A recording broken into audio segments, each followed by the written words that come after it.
আল্লাহ রাব্বুল আলামিন বলেন فأما من ثقلت موازينه فهو في عيشة راضية وأما من خفت موازينه فأمه هاوية وما أدراك ما هي نار حامية সব সরকার দেখা শেষ আগামী সরকার দেখতে চাই আমরা নামাজের সরকার আগামী সরকার দেখতে চাই আমরা কোরআনের সরকার রাজি আছেন কারা কারা হাত উঁচু করে দেখান মুসলমান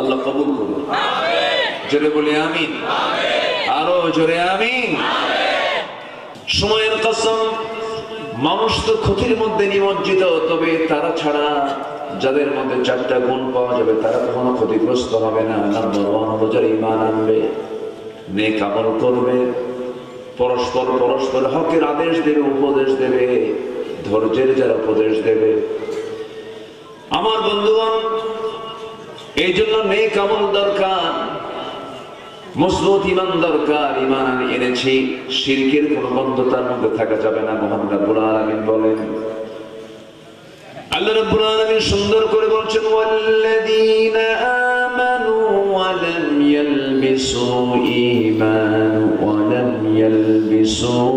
ঈমানাহুম বিযুলমিন উলাইকা লাহুমুল আমনু ওয়া হুম মুহতাদুন জোরে বলুন আল্লাহু আকবার ঈমান যারা আনবে এবং ঈমানকে যারা জুলুমের লেবাস দিয়ে যারা ঢাকবে না ঈমানকে যারা শিরকের লেবাস দিয়ে যারা ঢাকবে না এরাই হচ্ছে হেদায়েত প্রাপ্ত এরাই নিরাপদ থাকবে এজন্য ঈমান এনেছি ঈমানটা আমরা ভেজাল করব না ফ্রেশ রাখবো ভেজাল মুক্ত ঈমান আনতে হবে ঈমানকে জুলুমের দ্বারা শিরকের দ্বারা কুফরের দ্বারা ফুসুকের দ্বারা আক্রান্ত করা যাবে না ঈমান যারা ফ্রেশ তার জন্য জান্নাত অবধারিত বলি আলহামদুলিল্লাহ অনেকে বলে হুজুর আমার ঈমান তো ফ্রেশ নামাজ না পড়ে তো কি হয়েছে আছে কি আছে নামাজ পড়ে না এই রোজার মাসে রমজান মাসে কয়জন নামাজ পড়ে ভাই বলে নামাজ নাই তো নামাজ এত গুরুত্বপূর্ণ একটা বিষয় আজকে 53 বছর চলছে স্বাধীনতা এর আগে হিন্দুস্তান পাকিস্তান পৃথক হয়ে গেল দ্বিজাতি তথ্যের ভিত্তিতে মুসলিম এবং হিন্দু কখনো এক জাতি হতে পারে না এই ভিত্তিতে স্বাধীনতা লাভ হলো 14 আগস্ট 1947 15 আগস্ট 1947 এরপর আবার 71 সাল আসলো আবার স্বাধীনতা লাভ করলো 53 বছর চলে গেল কত নেতা আসলো গেল কত আইন পাশ হলো জাতীয়ভাবে এটা জাতিকে জাহান্নাম থেকে বাঁচানোর জন্য গুরুত্বপূর্ণ একটা বিধান যেটা আল্লাহ পাক কোরআনেও বলে দিয়েছে যারা ক্ষমতা পাবে যারা রাষ্ট্র গঠন করবে আল্লাহ পাক বলছেন তাদের জন্য আমি আল্লাহ দিলাম 4 দফা কয় দফা বলেন 4 দফা অথচ আজ পর্যন্ত 4 দফার 1 নম্বর দফা হলো রাষ্ট্রের ক্ষমতা যারা পাবে তাদের 1 নম্বর কাজ হলো রাষ্ট্রীয় ক্ষমতা পেলেই তারা নামাজকে কায়েম করবে সেই সমাজে বলুন তো এই 53 বছরে যারা ক্ষমতার মসনদে ছিলেন তারা কি অমুসলিম না মুসলিম বলেন মুসলিম কিন্তু এই দীর্ঘ সময় তারা নেতৃত্ব দিয়েছেন কিন্তু কেউ নামাজের একটা বিল সংসদে উত্থাপন করার সাহস পর্যন্ত করেনি যে দল, যে নেতা, যে নেতৃত্ব আপনার জাহান্নাম থেকে বাঁচার জন্য আপনার ব্যাপারে চিন্তা করবে না, সেই দল করার চিন্তাও আমাদের রাখার দরকার নাই।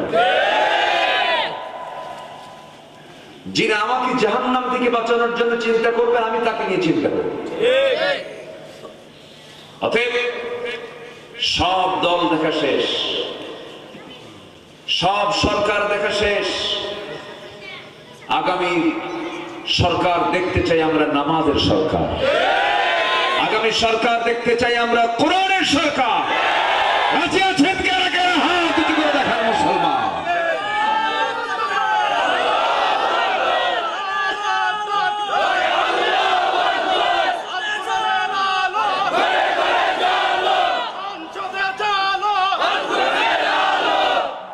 আল্লাহ কবুল করুন, জোরে বলি আমিন, আরো জোরে আমিন।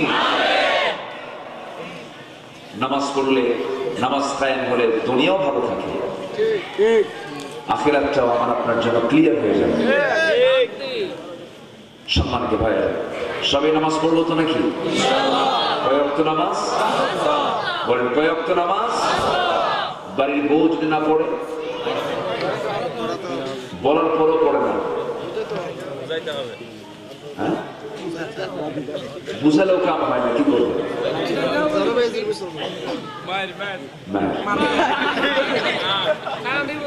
লক্ষণ খারাপ, যে কইছে মায়ের, আমার মনে সে বিয়েই করে। বউ মারা এত সস্তা, বউ মারা এত সহজ না, এটা খুব কঠিন ব্যাপার। কেন পড়বে না? অবশ্যই আমার দাওয়াতের মধ্যে ভেজাল আছে দেখেই পড়বে, ভালো করে বলতে হবে,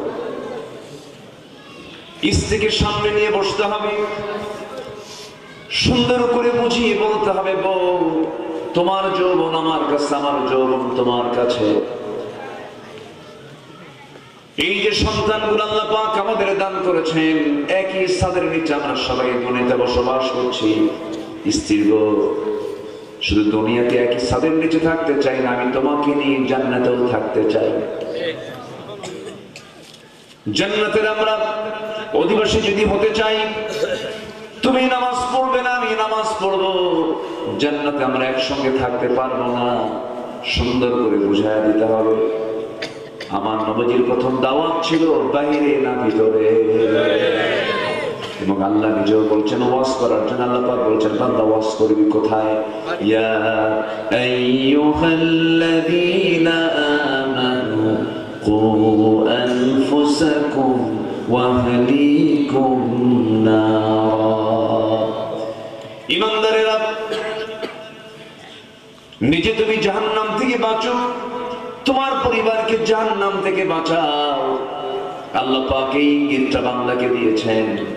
এই জন্য প্রত্যেক বান্দার দায়িত্ব হলো পরিবারের সম্পর্কে তার সচেতনতার দরকার আছে না নাই? অবশ্যই আছে। সন্তানগুলোকে 10 মিনিট পর পর খেয়াল করতে হবে, বাচ্চাটা আমার গেল কোথায়, স্কুলে গেল কি গেল না, তার জন্য কত পেরেশান হলাম। কিন্তু সন্তান জীবনের শ্রেষ্ঠ ইবাদত, নামাজ পড়তেছে না, নামাজের দিকে তার কোনো খেয়াল নাই, বাপ মা এগুলো খেয়াল করে না। কিন্তু এগুলো পারিবারিক শাসনের অন্যতম গুরুত্বপূর্ণ শাসন হলো নামাজের ব্যাপারে 1 নাম্বার খেয়াল রাখতে হবে। সন্তান নামাজ পড়লো কিনা, নামাজ ভিত্তিক পরিবার গড়ে তুলতে হবে। আজান শোনার সঙ্গে সঙ্গে গোটা বাড়িতে একটা আওয়াজ শুরু হয়ে যাবে, আসসালাত আসসালাত আসসালাত আসসালাত। ছেলের দরজা আসসালাত, মেয়ের দরজা আসসালাত।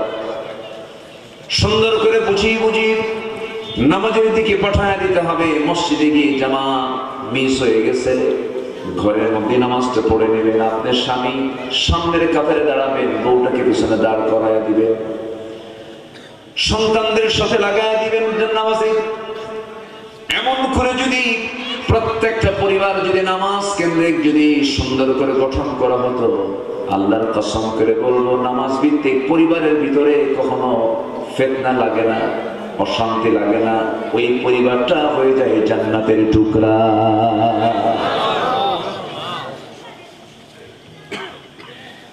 আমার বন্ধুগণ, এই নেক আমলগুলো বাড়াতে হবে।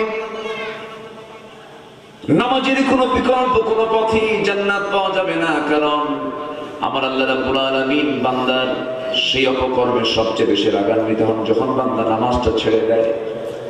আপনি যদি বলেন কোরআন তুমি বলো তো 1 নাম্বার কোন অপরাধে বান্দাকে জাহান্নাম দেওয়া হবে? কোরআন বলছে ক্বালু লাম নাকু মিনাল মুসাল্লিন। আরেক জায়গায় বলছেন মহান রব্বুল আলামিন বলেন ফাখালাফা মিন বা'দিহিম খালফুন আদাউস সালাতা ওয়াত্তাবাউশ শাহাওয়াত ফাসাউফা ইয়ালকাউনা গায়্যা। জোরে বলুন আল্লাহু আকবার। আল্লাহ রাব্বুল আলামিন বলেন এই দুনিয়ার জিন্দেগি যারা নামাজকে নষ্ট করবে, নামাজকে যারা ছেড়ে দেবে, নামাজের ব্যাপারে যারা অবহেলা করবে, আমি আল্লাহ রাব্বুল আলামিন তাকে শুধু জাহান্নাম নয়, জাহান্নামের গর্তের মধ্যে, গায়্যা নামক গর্তের মধ্যে আমি আল্লাহ তাকে অবশ্যই ঢুকায়া ছাড়বো। জোরে বলি নাউযুবিল্লাহ। সে নামাজ আমরা পড়বো তো নাকি? জোরে বলি ইনশাআল্লাহ। নামাজ ভিত্তিক সমাজ চালু হোক। সবাই চান না? সবাই চান না? গোটা দেশে 4.5 লক্ষ মসজিদ, লক্ষ লক্ষ হাফেজে কোরআন, হাজার হাজার উলামা আমার দেশে। দুঃখজনক হলো সত্য, কিছু কিছু মসজিদ আছে ফজরের সময় মুসল্লি খুঁজে পাওয়া যায় না। আমি কি ভুল বলছি? মুসল্লি না। একই গ্রামের ভিতরে 4-5টা এসি মসজিদ, একটা ছিল মসজিদ, সেখান থেকে হয়ে গেছে 4টা। মুসল্লি বেশি হওয়ার জন্য না ভূতভূতির জন্য? ভূতভূতি। তোর দাদার জায়গা দাও, তোর দাদার জায়গার মসজিদ আমি নামাজ পড়বো, আমার দাদার জায়গায় মসজিদ বানাবো, ও আরেকটা বানায়। গ্রামের এক সাইডে, আরেক পাশে, মাঝখানে আরেকটা। বলেন তো এখন আমার দেশে মুসল্লি বেশি না মসজিদ বেশি? মসজিদ বেশি, মুসল্লি কম। নাই বললেই চলে। ফজরের সময় মোট মুসল্লি 3 জন, ইমাম, মুয়াজ্জিন আর খাদেম। এই হচ্ছে কিছু কিছু মসজিদের চিত্র আমি বললাম, খুঁজে পাওয়া যায় না। কিন্তু না, মসজিদ পাকা দরকার না ইমান পাকা দরকার? বলেন মসজিদ পাকা দরকার না ইমান পাকা দরকার? এখন কি পাকা হয়ে গেছে? মসজিদ পাকা হয়ে গেছে, কিন্তু নামাজ নাই, নামাজের সেই প্রাণটা নাই, নামাজের মধ্যে সেই মজাটা নাই। তারাবির নামাজ শুরু হয়ে যায়, ইমাম সাহেব যদি নামাজটা একটু লম্বা করেন, মুসল্লির বেজায় মন খারাপ। 20 রাকাত নামাজ শেষ করার জন্য তারতিবটাকে ঠিক রেখে নামাজ পড়তে গেলে বহু সময় লেগে যাবে, কিন্তু যে ইমামটা একটু লম্বা সময় ধরে নামাজ পড়ান, মুসল্লি শেষ পর্যন্ত বলে আইলসা হুজুর, অলস হুজুর। কি হুজুর? অলস। তোমরা এই হুজুরে দিছো কেন? ওই হুজুরটা কত সুন্দর, 10 রাকাত নামাজ 10 মিনিটেই শেষ। 5G গতি। কি গতি? 5G গতি। ওই হুজুরই তো ভালো ছিল। কিন্তু নামাজ যারা যত লম্বা হবে, আল্লাহর সঙ্গে তার সম্পর্ক তত গাঢ় হয়ে যাবে। সিজদা যত লম্বা হবে, আল্লাহর সঙ্গে সম্পর্ক তত গাঢ় হয়ে যাবে। কারণ মহান রব্বুল আলামিন বলেন আত-তাইবুনাল আবিদুনাল হামিদুন আস-সাইহুনার রাকিউনাস সাজিদুনাল আমিরুনা বিল মা'রুফি ওয়ান নাহুনা আনিল মুনকার। জোরে বলুন আল্লাহু আকবার। আল্লাহ রাব্বুল আলামিন রুকুকারীকে, সিজদাকারীকে জান্নাতের সংবাদ দিয়ে দিয়েছেন। কিন্তু আমার দেশের কিছু সংখ্যক মুসল্লি আছে এমন রুকু করে, রুকুতে গেলে পরে আর দাঁড়ানোর প্রয়োজন মনে করে না, যেহেতু রুকুতে আসছে এই দিকেই তো সেজদা আছে, দাঁড়ানোর কি দরকার, রুকু থেকেই সেজদা মারে। আছে না? রুকুর কাছেই তো সেজদা, মাঝখান দিয়ে আবার দাঁড়াবো, টাইম আছে না? আল্লাহু আকবার, রুকু করলো, তাসবিহ পড়ে সামি আল্লাহু লিমান হামিদা, এরপরে দোয়া আছে না নাই? আছে। এই দোয়া প্রয়োজন মনে করে না, যেহেতু এই পাড়ায় আসছে এই পাড়ার কাম আগে শেষ করো। রুকুর সাথে তো সেজদা, রুকুর কাছে সেজদা না, চলে গেছে ওখান থেকেই সেজদা, আর ওঠে না। সামি আল্লাহু লিমান হামিদা রব্বানা লাকাল হামদু হামদান তাইয়িবান মুবারাকান ফি, একটা নির্দিষ্ট পরিমাণ মতো দাঁড়াতে হবে, তা না করে রুকু থেকে সেজদা চলে গেল, সেজদায় যাওয়ার পর ভাবে যে আরেকবার তো সেজদা দিতেই হবে, খামাখা এত সময় নষ্ট করার কি দরকার, দুই সেজদা একসঙ্গে ভাবে। আছে না নাই? আচ্ছা, নামাজ এটাকে বলে না।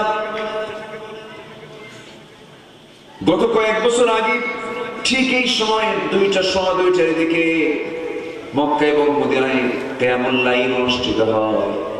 সেই কিয়ামুল লাইলে আমি অংশগ্রহণ করলাম, নামাজে দাঁড়ালাম, নবীর কবরের পাশে নামাজে দাঁড়ায় গেলাম।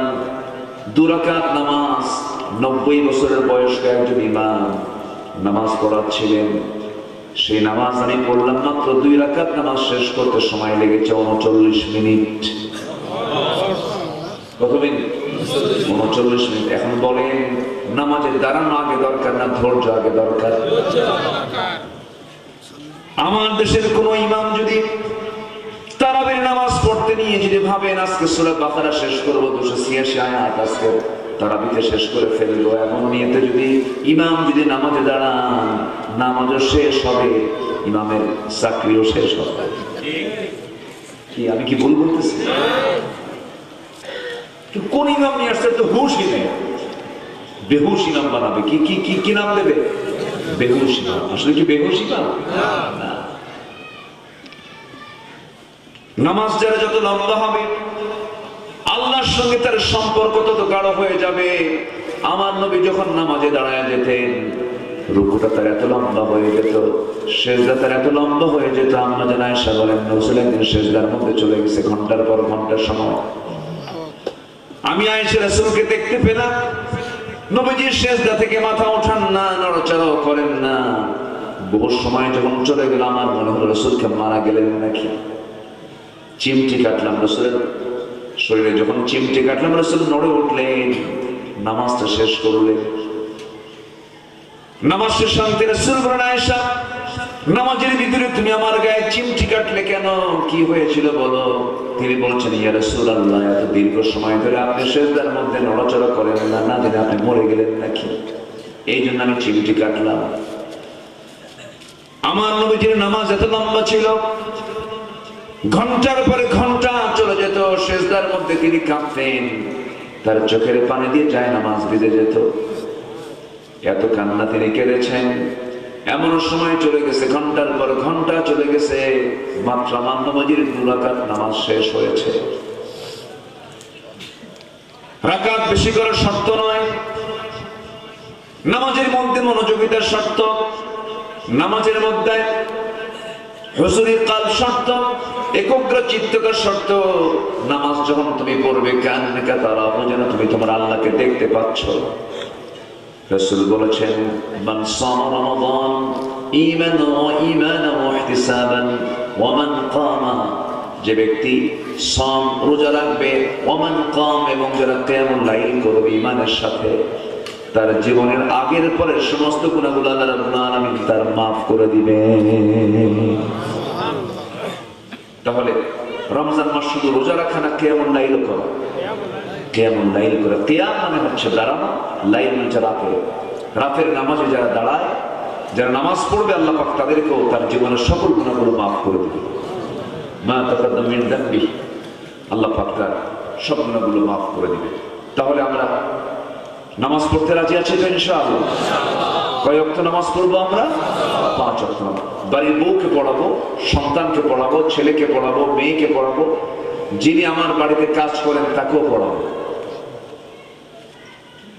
নামাজের একটা পরিবেশ আমরা বাড়িতে বাড়িতে তৈরি করব, জোরে বলি ইনশাআল্লাহ। বাড়িতে বেডরুম থাকে, ড্রয়িং রুম থাকে, ডাইনিং স্পেস থাকে, সব রুম থাকে, কিন্তু প্রেয়ার রুম থাকে না। নামাজের জন্য একটা স্পেশাল যে জায়গাটা থাকে না, কিন্তু উচিত প্রত্যেকটা মুসলমানের ঘরে নামাজের জন্য একটা নির্দিষ্ট জায়গা থাকার দরকার আছে না নাই? উযু করার জায়গা নেই, উযু করবেন কেমন? সেখানে বাথরুম গুলো ছোট ছোট, সেখানে টয়লেট, সেখানে সব কিছু, বিশাল বড় বেলকনি, আড্ডা দেওয়ার জায়গা আছে, সব কিছুর জায়গা আছে, উযুর জায়গা। যে ডিজাইন গুলো করা আমাদের দেশের যে আর্কিটেক্ট, যে ডিজাইন গুলো, সেই ডিজাইনে যারা ডিজাইনার, আর্কিটেকচার যারা ডিজাইন করেন, তাদের মধ্যে যদি ইসলামী চেতনা থাকতো, তারা কিন্তু এর মধ্যে একটা ডিজাইন বের করে নিতেন সুন্দর করে, যে নামাজের একটা জায়গা থাকা দরকার, ওযুর একটা জায়গা থাকা দরকার। ভাইরে, জাহান্নাম থেকে যেমন করে হোক বাঁচতে হবে, এটাই হচ্ছে সবচেয়ে বড় চ্যালেঞ্জ। আমরা জাহান্নাম থেকে বাঁচতে চাই তো নাকি? এক নম্বর ইবাদত হচ্ছে আমরা কয় ওয়াক্ত নামাজ পড়বো? 5 ওয়াক্ত নামাজ। তাহলে আমাদের ঈমানটা ঠিক থাকবে। ঈমানটা কি থাকবে? ঠিক থাকবে। আমার নবীজি বলেছেন, আল ফারকু বাইনাল মুমিন ওয়াল কাফির তারকুস সালাত। কাফের এবং মুমিনের মধ্যে পার্থক্য সৃষ্টিকারী হলো নামাজ। কাফের নামাজ পড়ে না, ঈমানদার নামাজ পড়ে। এটা হচ্ছে সবচেয়ে গুরুত্বপূর্ণ একটা বিষয়। নাম্বার 2 হলো, সফল যদি হতে চাও, পরিশুদ্ধিতা অর্জন করতে হবে, তাসকিয়াতুন নফস ভিতরে নিয়ে আসতে হবে। মহান রব্বুল আলামিন সুন্দর করে সূরাতুল আলার মধ্যে বলেছেন, ক্বাদ আফলাহা মান তাযাক্কা ওয়া যাকারা ইসমা রাব্বিহি ফাসাল্লা বাল তু'থিরুনাল হায়াতাদ দুনিয়া ওয়াল আখিরাতু খায়রুন ওয়া আবকা ইন্না হাযা লাফিস সুহুফিল উলা সুহুফি ইব্রাহিম ওয়া মূসা। জোরে বলুন আল্লাহু আকবার। সফল কে হলো? কোন বান্দা সফল? যে বান্দা পিএইচডি ডিগ্রি নিল না, যে বান্দা মাস্টার্স ডিগ্রি নিল না, যে বান্দার বহু মিল ইন্ডাস্ট্রিজ আছে না, যে বান্দা এমপি হলো, মন্ত্রী হলো না। আল্লাহ বলছেন সেই বান্দাটাই সফল, যে বান্দা মান তাযাক্কা, যে ব্যক্তি নিজেকে পরিশুদ্ধ করতে পেরেছে, নফসকে শুদ্ধ করতে পেরেছে। নফস এমন একটা জিনিসের নাম, এই নফসকে যদি আপনি যদি পরিশুদ্ধ না করতে পারি, জাহান্নাম যেতে হবে। আল্লাহ পাক আরেক জায়গায় বলছেন, ক্বাদ আফলাহা মান যাক্কাহা ওয়া ক্বাদ খাবা মান দাসসাহা। জোরে বলুন আল্লাহু আকবার। ওই বান্দা সফল, যে বান্দা নিজেকে পরিশুদ্ধ করতে পেরেছে। চোখের সামনে দেখা যাচ্ছে আমি এই কাজটা করলে পরে কোটি কোটি টাকার মালিক হয়ে যাব, কিন্তু হারাম, যাওয়া যাবে না। ওজন কম বেশি করলে পরে বেশি কামাই হয়ে যাবে, কিন্তু না, না করা যাবে না, এটা হারাম কাজ। আমার বন্ধুগণ, সেই বান্দাটাই প্রকৃত বান্দা, যে আলোতে আল্লাহকে ভয় করে, অন্ধকারে আল্লাহকে ভয় করে, একাকী আল্লাহকে ভয় করে, লোকালয়ে আল্লাহকে ভয় করে, প্রকাশ্যে আল্লাহকে ভয় করে, গোপনে আল্লাহকে ভয় করে। যে বান্দা আল্লাহকে রাজসাক্ষী মনে করে সবসময় 24টা ঘন্টা চলাফেরা করে। আল্লাহ রাব্বুল আলামিন বলেন, আল্লাযীনা ইয়াযকুরুনাল্লাহা কিয়ামান ওয়া কুউদান ওয়া আলা জুনুবিহিম ওয়া ইয়াতাফাক্কারুনা ফী খালকিস সামাওয়াতি ওয়াল আরদ ربنا ما خلقت هذا باطلا سبحانك فقنا عذاب النار. جربنا الله أكبر. প্রকৃত বান্দা যারা দাঁড়িয়ে থেকে বসে থেকে শয়নে স্বপনে আল্লাহর জিকিরটা করতে থাকে এবং ফিকির করতে থাকে, শেষ পর্যন্ত আল্লাহকে লক্ষ্য করে বলে, আল্লাহ তুমি যা কিছু সৃষ্টি করেছো কোনোটাই তুমি বান্দার অকাজে সৃষ্টি করো না, অবান্তর বানাও নাই। জোরে বলি সুবহানাল্লাহ। আমার বন্ধুগণ, দ্বিতীয় খলিফা সাইয়েদনা ওমর ফারুক রাদিয়াল্লাহু তাআলা আনহু অর্ধ দুনিয়ার শাসনকর্তা, কিন্তু রাতের বেলা যখন তিনি চলতেন প্রটোকল লাগতো না, তার সামনে কোনো লোক থাকতো না, পেছনে কোনো লোক থাকতো না, একা একা তিনি চলতেন। আমি কি আলোচনা শেষ করে দেব? এই যে লোকজন কিছু উঠেছে, ওঠেন কেন? একটু জিকির করি লা ইলাহা ইল্লাল্লাহ, আরো জোরে লা ইলাহা ইল্লাল্লাহ, সুবহানাল্লাহ আলহামদুলিল্লাহ, আরো জোরে লা ইলাহা ইল্লাল্লাহ, আরো জোরে লা ইলাহা ইল্লাল্লাহ,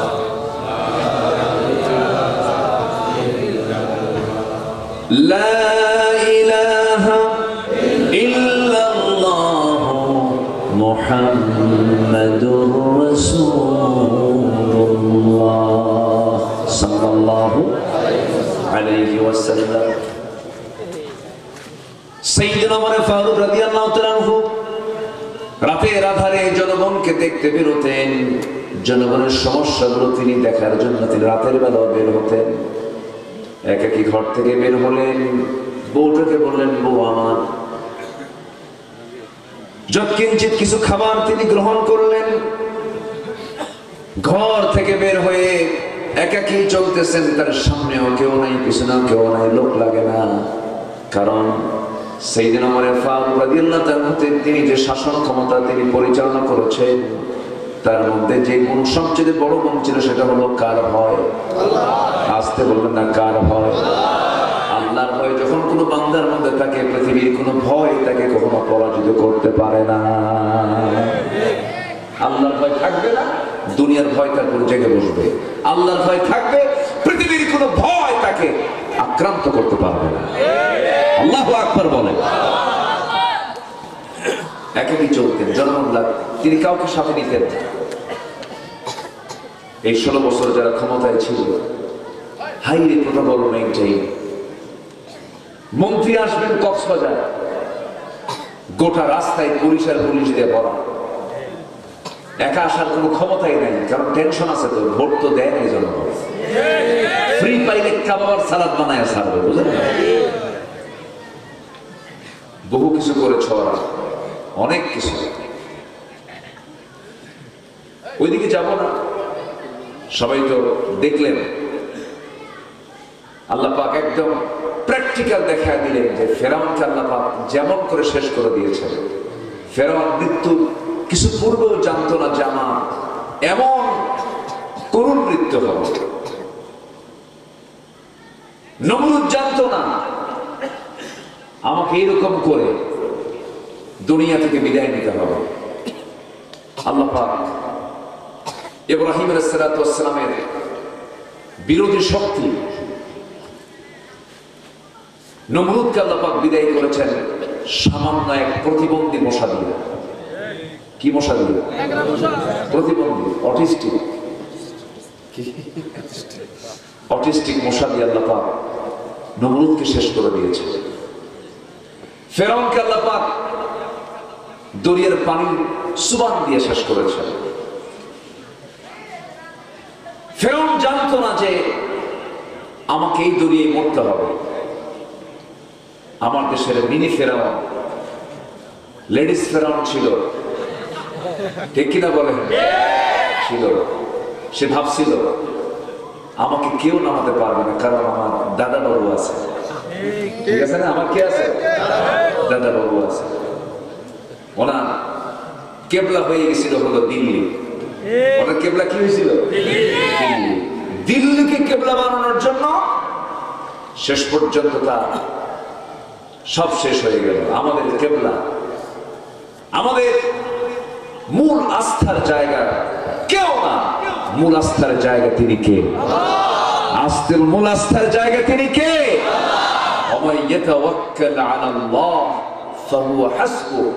যে আল্লাহর প্রতি ভরসা করবে আল্লাহ তার জন্য যথেষ্ট হয়ে যাবে। আল্লাহ করেন নাই? আল্লাহ করে দিয়েছে। একদম নিকটবর্তী ইতিহাস বাস্তবভাবে দেখা দিয়েছে। কি চিত্র! সম্মানিত ভাইয়েরা, সাইয়েদনা ওমর ফারুক রাদিয়াল্লাহু তাআলা রাতের আধারে একা একা ঘুরতেছেন, জনগণকে দেখতেছেন। হঠাৎ করে একবারের সামনে গিয়ে তিনি দাঁড়ালেন। দুই মহিলার গুনগুন গুনগুন করা কথোপকথন, কনভারসেশন তিনি শুনছেন। মা তার মেয়েকে বলে, গভীর রাত হয়েছে মা, চতুর্দিকে নীরব পরিবেশ, সব ঘুমের সাগরে হাবুডুবু খাচ্ছে মা। যে দুধ দহন করেছে সন্ধ্যার সময়, এই দহন করা দুধ বিক্রি করে পরিবারের খরচ আমরা কাভার করতে পারবো না। অতএব এই দুধের মধ্যে কিছু পানি ঢুকায় দাও, পানি মিক্স করো, দুধের পরিমাণ বেশি হবে, বেশি দামে দুধ আমরা বিক্রি করতে পারবো। এই জায়গায় কেউ নাই, কেউ দেখতে পাবে না, এখানে পানি দিয়ে দাও মা। মেয়ে এবার তার মাকে বলছেন, মা তুমি আমাকে যে কাজের জন্য আমাকে উৎসাহ দিতে চাচ্ছ, অন্ধকার রাত কেউ দেখবে না, অমরের প্রশাসন নাই, ঠিক আছে অমরের প্রশাসন নাই, ভালো কথা, কিন্তু মা তুমি আমাকে 1000 বার বলবে, কিন্তু আমি এই প্রস্তাব কখনো গ্রহণ করবো না। কারণ আমি যদি এই দুধের মধ্যে যদি পানি মিক্স করে ফেলি, যদি মিশ্রণ করে ফেলি, কেউ না দেখলেও সবচেয়ে বড় প্রশাসন আল্লাহর প্রশাসন তা দেখে যাবে, আল্লাহর প্রশাসন জেনে যাবে। কোন ক্রমে আমি কাজ করতে পারবো না। মামের এমন কথোপকথন যখন ওমর ফারুকের কানে চলে গেছে, কিচ্ছু বললেন না, তাদের কাউকে ডাকলেন না, চোখের পানি মুছতে মুছতে সোজা চলে গেলেন বাড়িতে। বাড়িতে গিয়ে বউটাকে ডাক দিয়ে বলছে, বউ আমার এদিকে আসো, শোনো, আমার বড় ছেলেকে বিয়ে দেবো আমি। বহুদিন যাবৎ পাত্রী খুঁজতেছি, মেয়ে খুঁজতেছি, পাত্রী পাচ্ছি না, কিন্তু আমার স্ত্রী আজকে রাত্রিতে এমন একটা পাত্রী খুঁজে পেয়েছি, আমার মনে হয় এই জমিনে তার চেয়ে উত্তম পাত্রী আমার ছেলের জন্য আর দ্বিতীয়টা পাবো না, আমার চয়েস হয়ে গেছে। সুবহানাল্লাহ বলবেন না? বউ বলছে, আমার স্বামী রাতের আধারে কোন বাড়িতে গেলেন, কাকে দেখলেন, কাকে পছন্দ করলেন আপনি, কোন বাড়িটা পছন্দ হলো? তিনি বলেন, যাও অমুক এলাকায় অমুক বাড়ি আছে, দুধ বেচে খায়, আমার বন্ধুগণ রাষ্ট্রের প্রধান তার ছেলেকে বিয়ে করাবে। বংশ দেখলেন না, টাকা পয়সা দেখলেন না, ঘর বাড়িও দেখলেন না, সৌন্দর্য দেখলেন না, দেখলেন হলো তাকওয়া। কি দেখেছেন? রমজানের রোজা পালন করলে ফলাফল কি হবে? কি অর্জন হবে? কি অর্জন হবে? তাকওয়া কার হয়? আসতে বলবেন না, কার হয়? সারাদিন রোজা ঠিকই থাকি, চাচার বয়স 70 বছর, রোজা ঠিকই রাখলেন, সেহরি খেলেন, সুন্দর করে ফজরও পড়লেন, জোহরও পড়লেন, আসরও পড়লেন, মাগরিবও পড়লেন, সারাদিন কোনো কিছু নাই, সমস্যা নাই। ইফতারও করলেন, ইফতার করার সঙ্গে সঙ্গে নামাজ শেষ হয়ে গেছে। ইফতার শেষ করে নামাজটা পড়েই চাচার মাথা খারাপ, চাচার ভালো লাগতেছে না, 70 বছরের বুড়া চাচা। দোকানদারের সামনে গিয়ে দাঁড়ায় দেখে চৌমাথায় গেছে চার দোকানে, এদিক সেদিক তাকায়, হাজি মানুষ সহযোগ করছে। যদি কেউ দেখে ফেলে কেমন হবে? ভিতরে যায় একটা কোনায় যায় বলে, বিড়ি দে। আসে না? সারাদিন কোনো প্রবলেম ছিল না।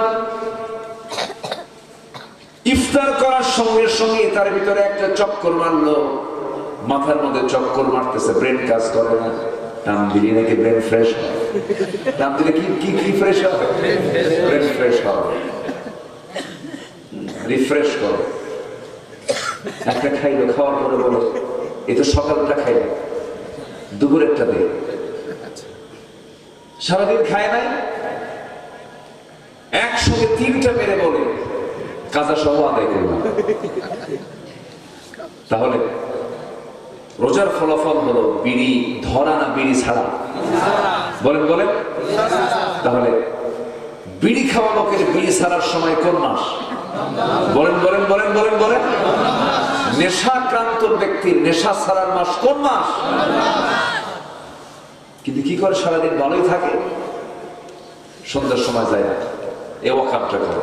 আবার প্রশ্ন করে, হুজুর বিড়ি খাওয়া কি জায়েজ আছে? প্রশ্ন করে, বলেন তো বিড়ি খাওয়া কি জায়েজ হতে পারে? আস্তে করে, বিড়ি খাওয়া কি জায়েজ হতে পারে? কেমনে জায়েজ হবে?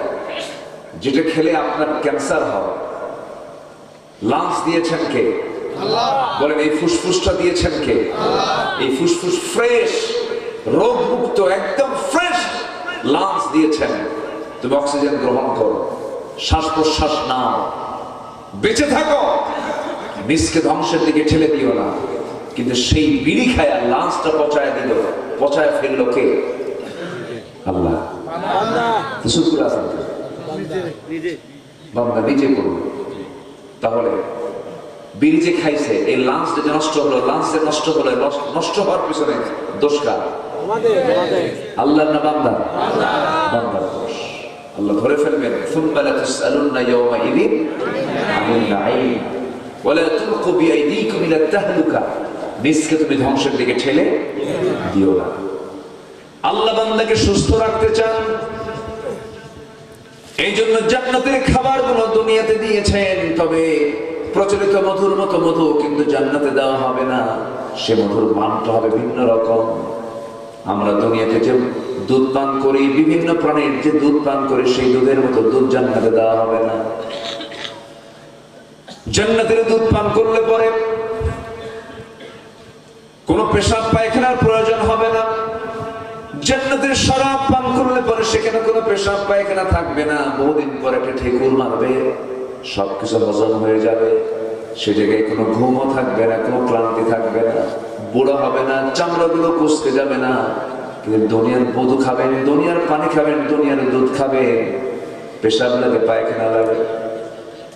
কিন্তু জান্নাতের খাবার খেলে পরে ওই কোনো ফাংশন আমার আপনার জীবনে আর আসবে না, কোনদিন ঘুমটাও হবে না। জান্নাতে গিয়ে যদি ঘুমাই, এটা তো লস প্রজেক্ট। জান্নাতের মধ্যে কোনো ঘুমের প্রয়োজন হবে না। আল্লাহ রাব্বুল আলামিন এমন জান্নাত দিবেন, আপনার মন যা চাবে আপনি জান্নাতের মধ্যে তাই পাবেন। জোরে কোন সুবহানাল্লাহ। পচা বিড়ি থাকবে না। কি পচা বিড়ি থাকবে না। এই খারাপ পুরো বেগুলো কিছু থাকবে না। আমার বন্ধুগণ, জান্নাত পাওয়ার জন্য শর্ত হলো তাকওয়া। আর সেই তাকওয়া অর্জন করার মাস কোন মাস বলেন? এখন আসেন আয়াতের দিকে আসেন। মূল আয়াতে আল্লাহ রাব্বুল আলামিন সুন্দর করে বললেন, যারা পারেন ছোট মিলিয়ে বলুন, আমার আপনার মুখের আয়াত, আমার আপনার পকেটের আয়াত। আল্লাহ রাব্বুল আলামিন বলছেন, কুতিবা আলাইকুমুস সিয়াম কামা কুতিবা আলাল্লাযীনা মিন ক্বাবলিকুম লাআল্লাকুম তাত্তাকুন। জোরে বলুন আল্লাহু আকবার। কুতিবায়ে ফরিদা, আলেম উলামা যারা আছেন, কুতিবা আলাইকুম বলেছেন, ফরিদা আলাইকুম বলেন নাই। আইন দু প্রকার, একটা আইন হলো লিখিত আইন, আরেকটা হচ্ছে মৌখিক আইন। বলুন তো, মৌখিক আইন মজবুত হয় না লিখিত আইন মজবুত হয়? একজন বলে দিল, ভাই বলে দিলাম তোমার এটা দিয়ে দিলাম, মৌখিক আইন, জমিটা তোমাকে দিয়ে দিলাম। কিন্তু মুখে বলেছে, সে পরক্ষণে সে মানাও করতে পারে, কিন্তু লিখিত আকারে যদি দিয়ে দেয়, এটাকে মানা করার সুযোগ আছে নাকি? আল্লাহ রাব্বুল আলামিন রোজাটার ব্যাপারে বলেছেন, লিখিত আকারে আমি চূড়ান্ত করেছি, তোমাদের জন্য ফরজ করে দিয়েছি, যা শুধু তোমার জন্য নয়, আগের লোকের জন্য আমি আল্লাহ ফরজ করেছিলাম। যেরকম মারিয়াম আলাইহিস সালাতু ওয়াস সালাম, তিনি বলেছেন, ইন্নী নাযারতু লির-রাহমানি সাওমা। তিনি বললেন কি, আমি রোজা আছি। রোজা মানে উনি কথা বলবেন না। আল্লাহ পাক ওনাকে একটা সন্তান দিয়েছিলেন, স্বামীর কোনো পরিচয় ছিল না, পিতৃহীন সন্তান আল্লাহ পাক তাকে দান করেছিলেন। চরম ক্রাইসিসে পড়ে গেলেন যখন, সন্তান নিয়ে যখন লোকের সামনে হাজির হলেন, তখন আল্লাহ বলেন, মারিয়াম তুমি কোনো কথা বলবা না, তুমি বলবা আমি রোজা আছি। রোজা আছি মানে না খাওয়া নয়, কথা না বলা, আমি কোনো কথা বলবো না। তাহলে এখান থেকে আরেকটা বিষয় প্রকাশ পেয়ে গেলে স্পষ্ট হলো যে শুধু রোজা রাখা না খেয়ে থাকার জন্য রোজা নয়, না কথা বলার জন্য রোজা।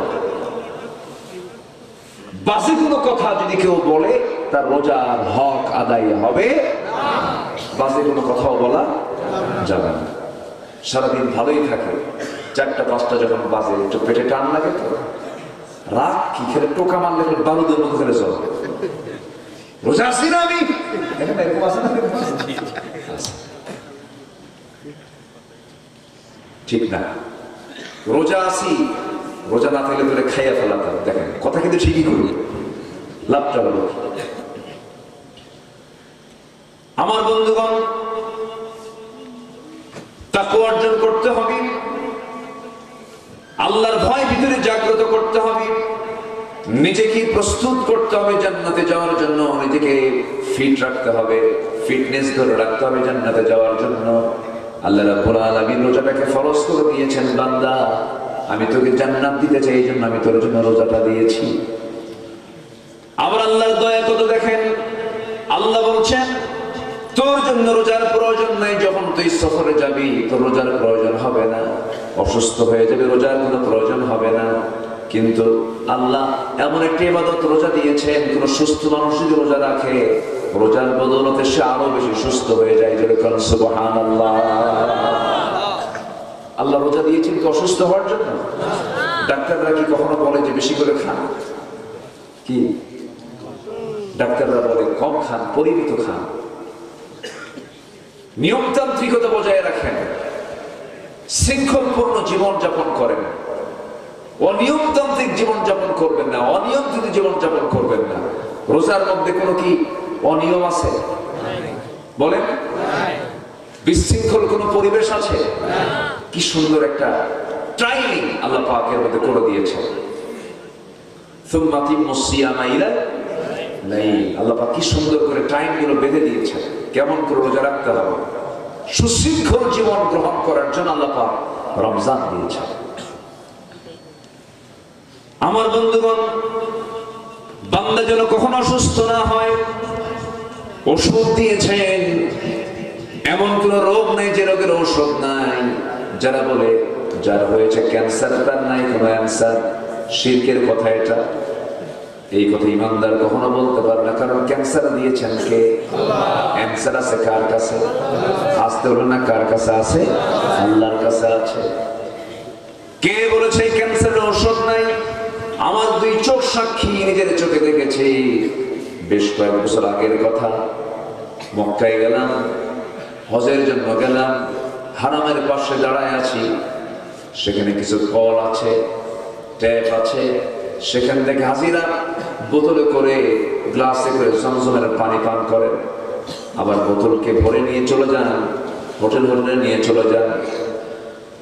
সেই জায়গায় দেখতে পেলাম একজন সাদা ধবধবে মানুষ, লাল টকটকে মানুষ, সে জায়গায় দাঁড়ায় জমজমের পানি যতটুকু পান করে তার চেয়ে বেশি করে মাথায় ঢালে, তার দেহে ঢালে, বারবার শুধু গায়ে লাগায়, মুখে লাগায়, সব জায়গায় লাগাচ্ছে। পানিগুলো অপচয় মনে হচ্ছে, আমার কাছে মনে হলো। কাছে গেলাম, গিয়ে বলছি, ভাই এই পানিটা অত্যন্ত দামি পানি, এই পানিটা পান করার জন্য আপনি এগুলো কি করেন? মুসলিম খান হাসি মেরে বলে, বুঝলো, আমাকে বলতেছে, ভাই যান, আমি আজ থেকে 20 দিন আগে আমি মক্কায় ইন করেছি, আমার সব চিকিৎসা শেষ, চিকিৎসার কোনো ফলাফল আমি পাইনি, আমার স্কিন ক্যান্সার হয়েছে। তো আমি মক্কায় ঢুকি, আমি জমজমটা পান করি এবং আমার গায়ে লাগাই, মাথায় দেই।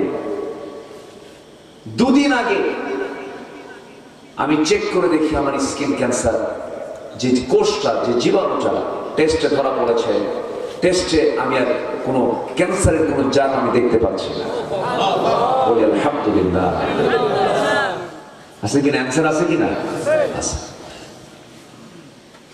জমজমের পানি, আজওয়া খেজুর, এবং আল্লাহ নিজে বলছেন ওয়াশরাবুম মুখতালিফুন আলওয়ানুহু, আল্লাহ রাব্বুল আলামিন বলছেন যে ব্যক্তি এই নানা রং বেরঙের এই সমস্ত শরাব যারা পান করবে, ফিহি শিফাউল লিন্নাস, আমি আল্লাহ রাব্বুল আলামিন মরা রোগ ছাড়া সমস্ত রোগের ঔষধ আমি আল্লাহ তাআলা এই পানির মধ্যে রেখে দিয়েছি।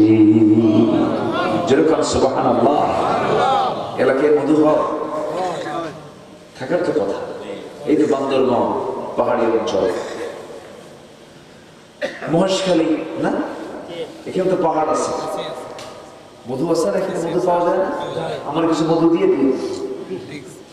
কেউ তো কিছু বলবেন না আপনারা? জি, মধু আল্লাহ রাব্বুল আলামিন এই মধুর ডিপার্টমেন্ট কি পৃথিবীর কোন মানুষের দায়িত্ব দিলেন না, কারণ মানুষকে ভেজাল করে, ওষুধের মধ্যে ভেজাল লাগাই দেয়, আছে না? সব কোম্পানির ওষুধ কি ভালো নাকি? ভেজাল আছে না? কিছু ওষুধ আছে শুধু আটার ময়দা, কি আটা ময়দা আছে কি? আল্লাহ রাব্বুল আলামিন মধুর ডিপার্টমেন্টকে আল্লাহ রাব্বুল আলামিন কোন বান্দার হাতে ন্যস্ত না করে একটা প্রাণীকে দিয়েছেন। সেই প্রাণীর নামটা কি বল? মাছি না মৌমাছি? শুধু মাছিকে দিলে পরে ভেজাল হয়ে যেত। দিয়েছেন কাকে? মৌমাছিকে। আমরা মাছি হব না মৌমাছি হব? মাছি ভালো জায়গায় পড়ে, খারাপ জায়গায় পড়ে। যে খাদ্য আমরা খাই সেই খাদ্য মাছি পড়ে। আমরা যে খাদ্য খেয়ে যে মল বের করে ফেলে সেই মলও মাছি পড়ে। সে জাত অজাত বোঝে না, সব জায়গায় সে বসে যায়, মাছি রোগ ছড়ায় ফেলে। এই জন্য মাছি বান্দার জন্য কোনো কল্যাণকর নয়, কারণ মাছির কোন জাত যদি মানুষের পেটের মধ্যে যায় সে ডায়রিয়া আক্রান্ত হয়ে যাবে। কিন্তু মৌমাছি খারাপ কোন জায়গায় কখনো বসে না, কারণ মহান রব্বুল আলামিন মৌমাছিকে বলছেন ওয়াউহা ইলান নাহলি আনিত্তাখিদি মিনাল জিবালি বুয়ুতা। জোরে বলুন আল্লাহু আকবার।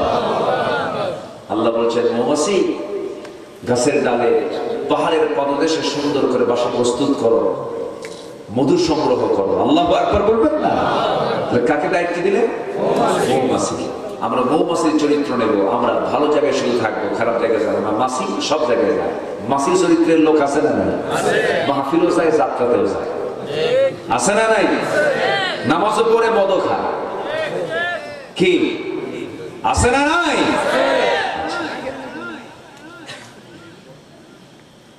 এই মৌমাছিকে আল্লাহ রাব্বুল আলামিন এই ডিপার্টমেন্টটা সম্পূর্ণ ছেড়ে দিলেন।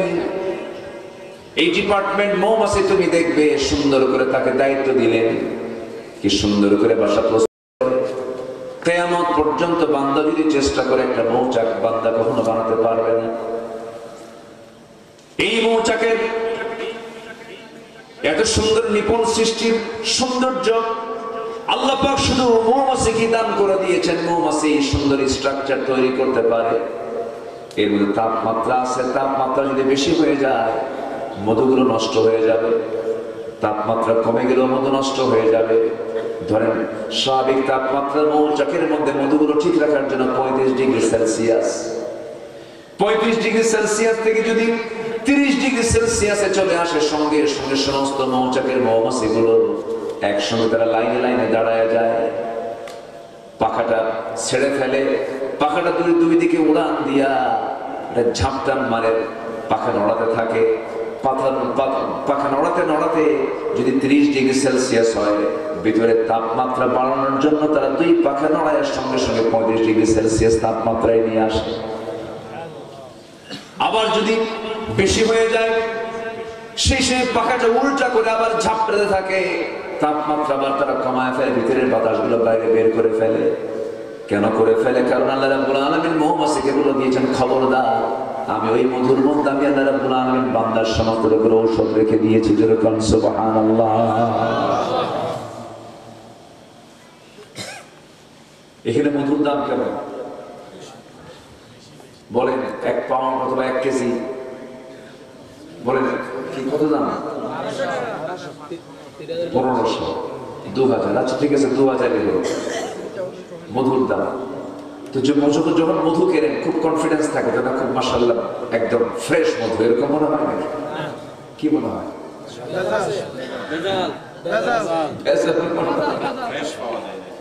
ফ্রেশ পাওয়া যায় না। কি থাকে ওর মধ্যে? ভেজালটা কি দেয়, কি দেয়? ও মানে আরো একটু মানে প্রসেস করে যে এটা যেন বেশি কাজ করে নাকি?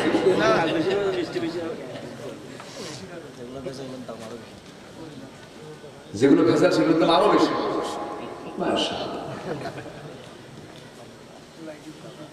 সম্মানিত ভাইয়া, 1 পাউন্ড মধু তৈরি করতে 1 পাউন্ড 550 মৌমাছিকে 20 লক্ষ ফুলে তাকে যেতে হয়। 20 লক্ষ ফুলের কাছে 550 মৌমাছিকে 20 লক্ষ ফুলের কাছে যেতে হয়, এরপরে তৈরি হয় 1 পাউন্ড মধু। 14.5 লক্ষ কিলোমিটার পথ পাড়ি দিলে পরে 1 পাউন্ড মধু তৈরি হয়। এখন বলুন, পৃথিবীর কোন মানুষ কি মূল্য দিয়ে মধুর দাম দিতে পারবে? বলেন বলেন, দিতে পারবে? এই যে মৌমাছিকে আল্লাহ পরিশ্রম করা নিয়েছেন, 14.5 লক্ষ কিলোমিটার, মানে কি গোটা পৃথিবীকে 3 বার ঘোরা সম্ভব।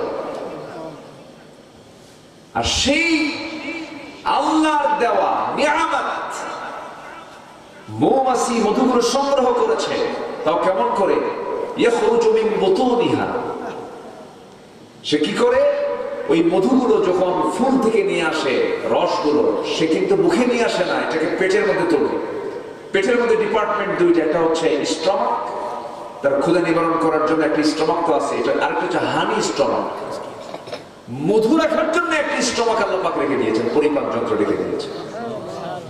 সেই স্টমাক, মধু স্টমাক, যেটা হানি স্টমাকে মধুগুলো সংরক্ষণ করে সেখান থেকে নিয়ে এসে ওখান থেকে তার পেট থেকে বের করে দেয়, মৌচাকের মধ্যে রাখে। সুবহানাল্লাহ বলবেন না? তাহলে আল্লাহ পাক এই ওষুধকে প্রস্তুত করার জন্য কার পেট বেছে নিয়েছেন? কার্পেট, মৌমাছির পেট। কি প্রসেস করে বের করলেন এবং বলে দিলেন ফিহি শিফাউন লিন-নাস, সমস্ত মানুষের জন্য সকল রোগের ঔষধ।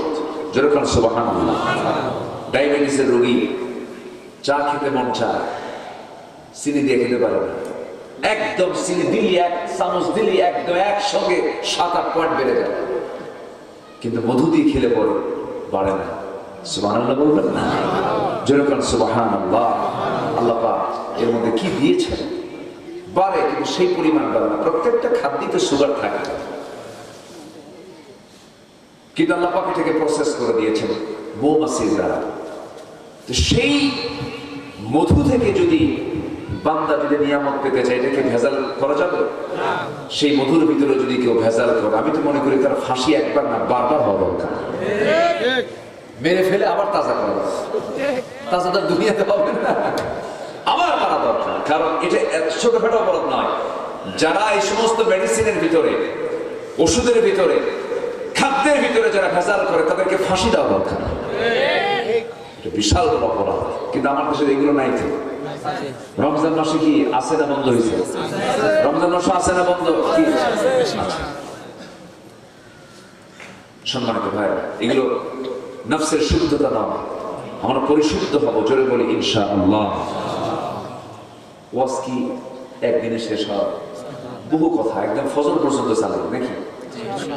সাহরি করবেন খালি ইনশাআল্লাহ কইছে, সাহরি খাবেন না, সাহরি করবেন না, তাহলে সময় দেবেন। আমাকে শেষ করতে হবে আস্তে আস্তে, আমি শেষের দিকে যাচ্ছি। নাম্বার 3 হলো সত্যবাদী হওয়া। কি হওয়া বলেন তো? সত্যবাদী হওয়া। আমরা সত্যবাদী হবো, জোরে বলি ইনশাআল্লাহ। এই দেশের প্রচলিত রাজনীতিবিদদের মূল ওদের পুঁজি হলো মিথ্যার আশ্রয় নেওয়া। কিসের আশ্রয় নেওয়া বলেন তো? মিথ্যার আশ্রয় নেওয়া। বসে নাই যে বইও না, ঠিক আছে না? বইও বলেন না, ঠিক আছে ঠিক আছে ঠিক আছে, বইও না, একে বইও বসো। নাম্বার 3 হলো সত্যবাদী হওয়া। আবার কি হবে বলেন তো? সত্যবাদী। পৃথিবীতে সত্যবাদী মানুষ একজন ছিলেন, তিনি হচ্ছেন মুহাম্মদ সাল্লাল্লাহু আলাইহি ওয়াসাল্লাম, যার জীবনে একটা মিথ্যা কথা ছিল না, যিনি কখনো মিথ্যা কথা বলেন। আমরা তার উম্মত, আমরা মিথ্যা কথা বলবো না। নাম্বার 3 হলো তাকওয়া অর্জন করা। যে তাকওয়া নিয়ে কিছুক্ষণ আগে আমি কথা বললাম, আল্লাহ রাব্বুল আলামিন বলেন মান ইউতিইল্লাহা ওয়া রাসূলাহু ওয়া ইয়াখশাল্লাহা ওয়া ইয়াত্তাকিহি ফাউলাইকা হুমুল ফাইজুন। জোরে বলুন আল্লাহু আকবার। যারা তাকওয়া অবলম্বন করবে, আল্লাহকে যারা ভয় করবে, তারাই সফল হয়ে যাবে। আমি যতগুলো আয়াত বলতেছি প্রত্যেকটা আয়াতের মধ্যে আপনি মুফলিহুন পাবেন বা ফাইজুন পাবেন। আল্লাহ রাব্বুল আলামিন নাম্বার 5 বলছেন যারা ধৈর্যশীল হবে তাদেরকে আল্লাহ পাক সফলতার কথা বলে, তারা সফল হবে। আল্লাহ রাব্বুল আলামিন বলছেন, কি সুন্দর করে বলছেন, ইন্নী জাযাইতুহুমুল ইয়াওমা বিমা সাবারু আন্নাহুম হুমুল ফাইজুন। জোরে বলুন আল্লাহু আকবার। নাম্বার 6 হলো যারা আল্লাহ এবং তার রাসূলের যারা আনুগত্য করবে তারা সফল হবে। ওয়া মান ইউতিইল্লাহা ওয়া রাসূলাহু ফাকাদ ফাযা ফাওজান আযীমা। নাম্বার 7 হলো সৎ কাজের যারা আদেশ দেবে, সৎ কাজের যারা বাধা দেবে তারা সফল হবে। ওয়াল তাকুম মিনকুম উম্মাতুন ইয়াদউনা ইলাল খায়রি ওয়া ইয়া'মুরুনা বিল মা'রুফি ওয়া ইয়ানহাউনা আনিল মুনকার ওয়া উলাইকা হুমুল মুফলিহুন। জোরে বলুন আল্লাহু আকবার। নাম্বার 8 হলো তওবা যারা করবে তারা সফল হয়ে যাবে। তুবু ইলাল্লাহি জামিআন আইয়ুহাল মুমিনুনা লাআল্লাকুম তুফলিহুন। জোরে বলুন আল্লাহু আকবার।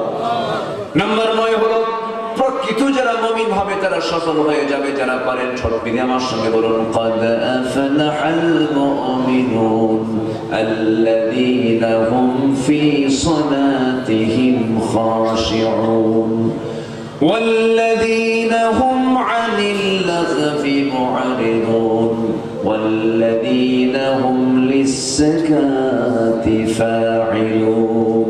ওই সমস্ত বান্দাগুলো সফল যারা মুমিন হবে, যারা ভালো করে ঈমান যারা আনবে, যারা নামাজটাকে সুন্দর করে রেগুলার করবে, যারা বাজে কথা পরিহার করবে, যাকাত যারা ঠিক মতো আদায় করবে, লজ্জাস্থানের যারা হেফাজত করবে, আমানত যারা ঠিক রাখবে, ওয়াদা যারা ঠিক রাখবে, নামাজের ক্ষেত্রে যারা যত্নশীল হবে, আল্লাহ বলছেন এই সমস্ত বান্দার জন্য আমি আল্লাহ জান্নাতুল ফেরদাউস বরাদ্দ করেছি। জোরে বলি সুবহানাল্লাহ। আল্লাহ কবুল করুন। জোরে বলি আমিন। আমি কথার বাড়াবো না, যতটুকু হয়েছে আমরা বলে ফেলি আলহামদুলিল্লাহ। জোরে বলি আলহামদুলিল্লাহ।